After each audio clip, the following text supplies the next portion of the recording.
അയോധ്യയിൽ രാമക്ഷേത്രത്തിലെ പ്രാണപ്രതിഷ്ഠയ്ക്ക് നേതൃത്വം നൽകിയ മുഖ്യപൂജാരി ലക്ഷ്മികാന്ത് ദീക്ഷിത് അന്തരിച്ചു. 86 വയസ്സായിരുന്നു. വാരണാസിയിൽ വെച്ചായിരുന്നു അന്ത്യം.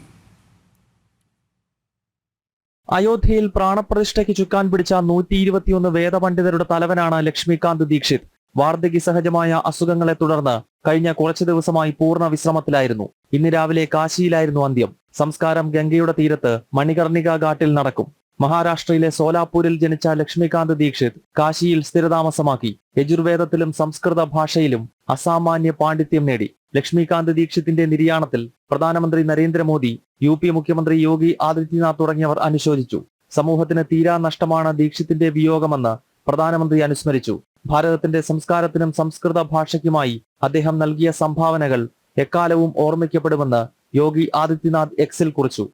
ജനം, ഡൽഹി.